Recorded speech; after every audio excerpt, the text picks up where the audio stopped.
Hey, yena kanti ubuyela nini kwela kubo? Yena ke uphindela nini eMalawi kwela kubo? Ayolwela izwe lakubo, ayolwela izwe lokhokho bakhe. Uphindela nini? Oh, uzogada ifa lakubo. Uzogada ifa la fearless fighters.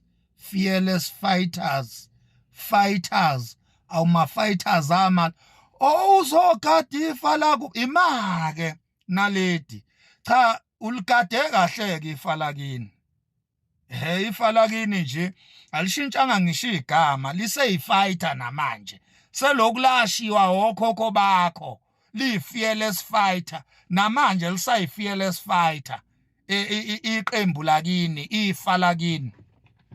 Kodwa manje phela kumele nawe unyakaze ntomdala wafika hey ima ngo-1993 wena wayithathaphi wena i-ID ngoba phela umthetho we-immigration waphasiswa ngo-1995 umthetho nje we-immigration sengisho ke lo okhavarisha indaba ye-citizenship.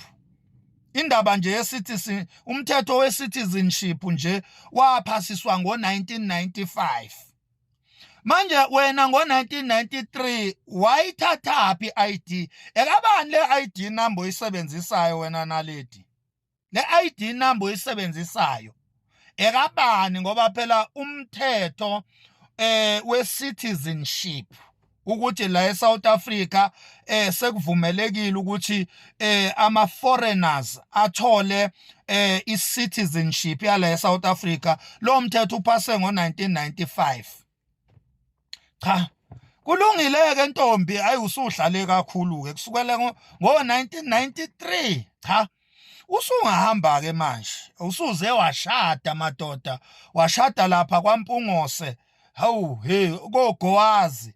Hey, kona usuyilona iSouth African ngoba phela mawusushadile owesifazane uyahamba kubo kwendoda yakhe okusho ukuthi ke wena kubo kwendoda yakhe la eSouth Africa lokho ke kwenza ukuthi ube yilona iSouth African kodwa phela ake uvakashe nje nawe kini eMalawi ke uvakashe nje hawu hey ke uhambe uyokhothwa amadlozi akho nawe o-Anton Cherwa no mama uLokhuza umama uVera Chirwa ayokukhotha nje amadlozi inkosi yami shemu okukakhokho wakho ubaba uAntoni Chirwa nkosi yami wagwetshwa isigwetsho sentambo wafela ejele wagwetshwa walahlwa icala le-treason icala lokuba yivukela mbuso wagwetshwa laphana ejele wafela khona ejele ukhokho wakho uAntoni Lokhuza Chirwa babehlakaniphile kokhokho bakho ngiyeza ukuthi bobabili babengama-advocates baphinde futhi baba ama-politicians uAnton Chirwa nje yena wayekade eyi-Minister of Justice hey hayi ayihlani amaqhawe kahle kahle okhokho bakho wena ntombazana amaqhawe impelo kodwa phela uyanini akukhotha amadlozi akho lawo ayihlakaniphile eMalawi ake na uqoqa amabhegi ntombi ke uhamba uye eMalawi ke uyokhothwa nje amadlozi akini ebese uyabuya ke ngoba phela usushadile usunesicefe bola eSouth Africa umemeze ephalamende uyingane encane umemeza abantu abadala umsangano nje uyakhombisa ukuthi awunayo inhlonipho yale eSouth Africa wamasimba nje foreigner elaba nenhlanhla ke lathola iID laphinde lashada la eSouth Africa kulungile kusuyi South African kodwa phela awubuye uvakashe kini ke uyokwehlisa isidina hayi uthi uyowehlisa nje isicefe wena naledi Chirwa ake uphindele nje kwelakini ke usitshelele namama la nkosi yami ukuthi amakhwapha asenuka izwe lonke manje ake bahambe nkosi yami ke bathi ukusiphumuza njalo sibamba amakhala basinukisela ngamakhwapha. Ake ubahambise nje abakini nawe. Hey nawe nasicefe yo. Hey, uvikela ifa lakini i-EFF. Sizobuya ke sesizoxoxa ukuthi i-EFF yifa laseMalawi. Sizobuya sizoxoxa lo mlando lowo ukuthi kahle ama-fighters lawa yifa laseMalawi. Liqhamuka lapha yakukhokho kaNaledi Chirwa. Njoba nimbona nje uNaledi Chirwa kuzo zonke ingane eziyi-EFF ezilingana naye, uyena kuphela o-achievayo, uyimember yePhalamende, uyiyo yonke into, ngisho ingane zama-fighters ama-leaders azikho ePhalamende, uyedwa ngoba uvikela ifa lakubo.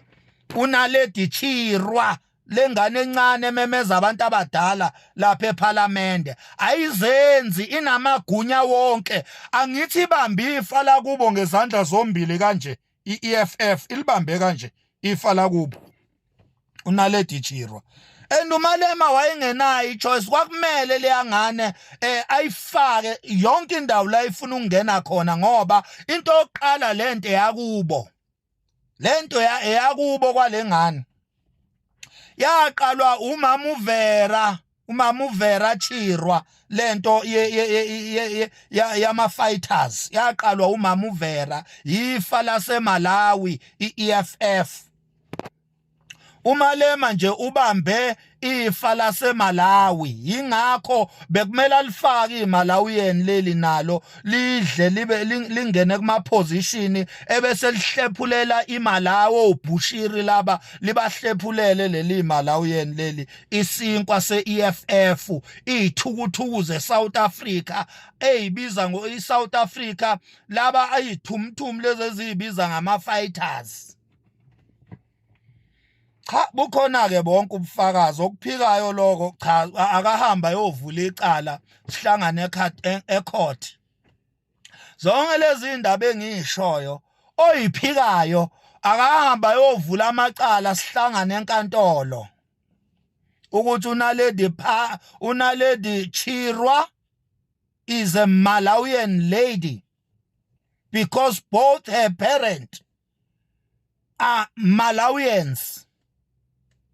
And the okhokho bakhe is from Malawi. Okhokho bakhe otin Chirwa no Lokhuze no mama umama uVera Chirwa, ubhuti wakhe nje uNaledi Chirwa, ubhuti wakhe gokhokho bakhe, I think akusi ubhuti wakhe, I think omunye womkhulu bakhe noma omunye wobaba bakhe, engathi ufele lapha ya eLondon. Igama lakhe uMkhondo Chirwa. uMkhondo Chirwa, omunye wobaba uzalo lwakhe uNaledi Chirwa lo ufele lapha ngo-2016, efele eLondon. uMkhondo NKHONDO,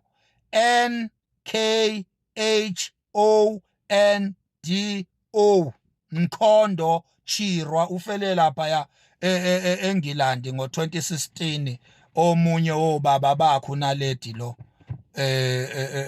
uNaledi abaseMalawi, oChirwa abaseMalawi. uNaledi ugoduka nini aphindele eMalawi, Nkosi yami, yazi yanesidini ingane iqamba futhi kumele iboshwe lento le.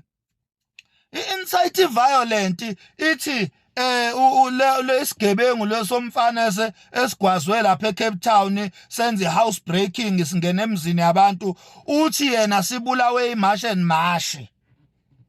Sibhizi manje singamaZulu siyathukwa kuthiwa sibulala abantu, kube kufe isigebengu sibulawa abanikazi bomuzi ebesigqekeza kuwo.